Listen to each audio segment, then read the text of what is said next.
Hace unos días me llegó una resolución del Síndic de Greuges, el defensor del pueblo en Cataluña, en la que con abundante jurisprudencia venía a recomendar que la Generalitat debía desistir de reclamar a más de 8.000 preceptores de la renta garantizada y del ingreso mínimo vital modestas cantidades cobradas de más durante unos meses por culpa de un error cometido por la administración catalana. Veamos qué ha sucedido, repasemos conceptos de cara a testear el estado de salud de un derecho básico y ponderemos cuál es el coste de ese derecho. El ingreso mínimo vital se convirtió en ley en mayo de 2020 por iniciativa del por entonces titular del Ministerio de Asuntos Sociales y Agenda 2030, Pablo Iglesias, y con redactado del Ministerio de Seguridad Social de José Luis Escrivá. Y supone una prestación no contributiva de la Seguridad Social que garantiza ingresos mínimos a quienes carecen de ellos. En aquel año, el Gobierno estimó que se beneficiaría con la prestación a unos 850.000 hogares y a 2,3 millones de personas, de las cuales 1 millón se hallaba en situación de pobreza extrema.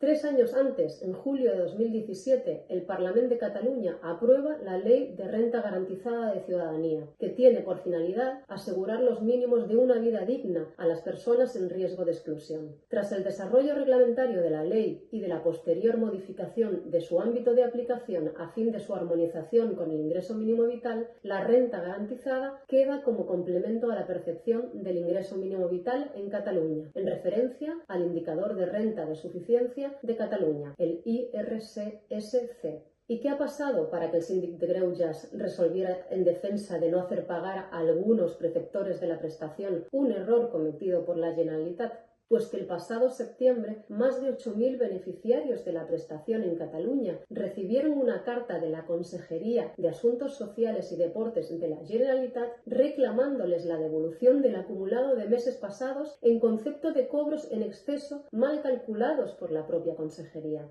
Ante tal despropósito contra ciudadanos que no tiene capacidad material de retornar lo reclamado por la Administración, se movilizaron entidades de carácter social y emprendieron iniciativas diversas que concluyen con la recomendación del Síndic de Greuges y la posterior aceptación de la Consejería para que en la próxima ley de acompañamiento a los presupuestos de la Generalitat se incluya la condonación de una deuda no imputable a los preceptores de la prestación. Hasta aquí parece ser que la resolución del contencioso ha evitado un atropello, pero aprovechemos la ocasión para hacer balance del alcance tanto del ingreso mínimo vital como de la renta garantizada de ciudadanía en Cataluña. ¿Se han dotado ambas prestaciones con asignación presupuestaria suficiente para que llegue a toda la ciudadanía en riesgo de exclusión? Y lo que es más importante, ¿se gastan al 100% esas asignaciones presupuestarias o las trabas burocráticas dificultan el acceso a las mismas a ciudadanas y a ciudadanos que las necesitan? Nos responde a esa pregunta Diosdado Toledano, que fue portavoz de la Plataforma de Afectados de la Renta Garantizada, una de las entidades sociales que más se significó en la lucha por ese derecho en Cataluña.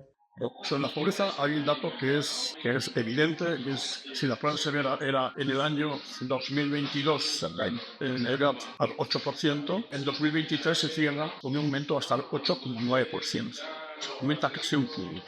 Estamos hablando de la población de más de 700.000 personas en el conjunto de Cataluña. Pero si vamos a ver los datos del número de prestaciones, nos damos cuenta que estas van descendiendo desde enero 2023. El número de prestaciones eran de renta garantizada eran 53.064, las personas beneficiarias 165.371 y en septiembre de 2024 el número de prestaciones ha descendido a 46.572 y las personas beneficiarias a 150.400, es decir, 15.000 menos que en enero de 2023. Con lo cual, es evidente que estos datos indican que no se están reconociendo el número de prestaciones de renta garantizada y que por intereses de no gastar dinero en dicha prestación, pues quien administra la prestación hace todo lo posible para reducir el número de personas beneficiadas por diversas causas. No hay información suficiente, denegar solicitudes o bien personas que tienen la prestación por diferentes causas o motivos, muchas de ellas se ha encontrado que no son adecuadas o son falsas, denegarles a suspenderles y extinguirles la prestación. Con lo cual no se está cumpliendo con la parte fundamental de la ley que establece que es un derecho subjetivo para todas las personas en situación de pobreza. Comprobamos, una vez más, que no es suficiente con la promulgación de una ley para hacer efectivo un derecho. Otras trampas, como la de no actualizar regularmente los índices de referencia de ambas prestaciones, tanto estatal como catalana, también contribuyen a dificultar el acceso al derecho para ciudadanas y ciudadanos que quedan fuera del corte por la infravaloración de estos índices. Así lo explica también Diosdado Toledano. En efecto, una de las vías para reducir el número de personas que puedan tener derecho a esa prestación, en principio son aquellas personas o familias cuyos ingresos son inferiores al umbral de la prestación, que está valorado o relacionado con Cataluña, con el indicador de renta de Cataluña, que es un factor fundamental para que veamos. Ese indicador en Cataluña ha estado congelado desde 1 de enero del 2010 hasta 31 de diciembre del 2022. Por lo cual, ese indicador ha perdido. Se ha devaluado su valor del 29, no del 29%.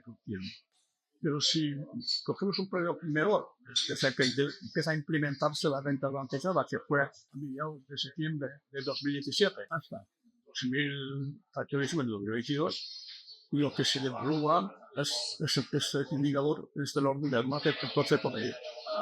Si se hubiera incrementado el IRPF, hubiera actualizado el IRPF en Cataluña durante esos 12 años, pues hubiese incrementado el indicador del 29%, con lo cual serían muchas más las personas que al ser la prestación mucho más alta, pues tendrían derecho a tener derecho a la prestación. Entonces, ¿cómo incrementar la eficacia de estas prestaciones para que lleguen a todos y todas las que lo necesiten? ¿Qué queda por lograr? ¿Cuál es el estatus actual de las modificaciones de ley y reglamentos para la optimización de ambas prestaciones? Diosdado nos lo cuenta. Desde el principio de la aprobación de la ley de la renta de ciudadanía, ya empezamos a detectar movimientos restrictivos. Y eso explica el porqué en la función de la renta de ciudadanía no nos disolvimos. Nos pusimos en grupo de interés para ejercer un papel de fiscalización y poder presentar planteamientos, propuestas para mejorar la ley. Una de las cosas primero que planteamos y que no tuvimos el apoyo parlamentario siempre es el tema de la propuesta que hicimos al Parlamento de una auditoría sobre la implementación de la renta garantizada. Una de las cosas que tomamos, atención es el periodo de carencia. La negociación de la ley, nosotros pusimos un periodo de carencia para solicitar la ley, la reducido, pero en la negociación lo que se pactó fueron 6 meses. Los 6 meses de periodo de carencia y luego añadas 4 meses de absolución es un periodo muy prolongado. Son situaciones muy difíciles. Una de las primeras iniciativas que conseguimos y se fue por ley es el tema de acortar el periodo de carencia de esos 6 meses a 2 meses. Y ahora estamos en la batalla para acortar el periodo de absolución a 6 meses. Paralelamente a eso, también lo que hemos hecho es, observando aquellos elementos que pensamos que había que mejorar, se hizo por parte del grupo parlamentario en Común Podemos. En 2020 se ha registrado una propuesta de modificación donde participamos compañeros y compañeras de la comisión promotora. Ese proceso se fue discutiendo en los últimos tiempos, pero al anticiparse a haber unas nuevas elecciones anticipadas de la Generalitat, todo el trabajo y de mejorar la ley decayó, y ahora es a partir de la nueva legislatura que hay que empezar casi de nuevo. También el tema de armonizar en aquellos aspectos que el ingreso mínimo mejora la ley de la renta. Por ejemplo, una de las cosas que mejora es en cuanto a las personas inmigrantes que están empadronadas. En el caso de la ley de la renta garantizada, lo que se exige es son 2 años como mínimo. En ingreso vital se exige solo 1 año.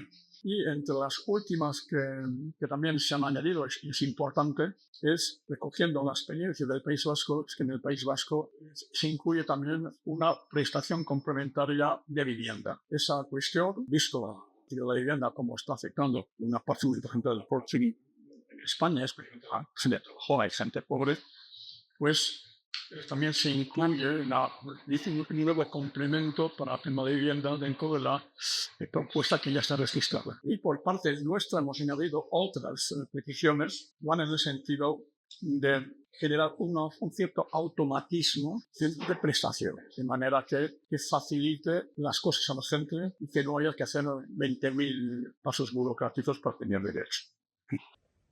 Ya vemos que no basta con luchar para convertir en ley un derecho, porque eso solo supone su reconocimiento teórico. Además, la lucha debe continuar hasta hacerlo efectivo, superando subterfugios administrativos, normativa insuficiente y burocracia tramposa. Este es el coste de cada derecho social reconocido. Nunca cejar en la lucha.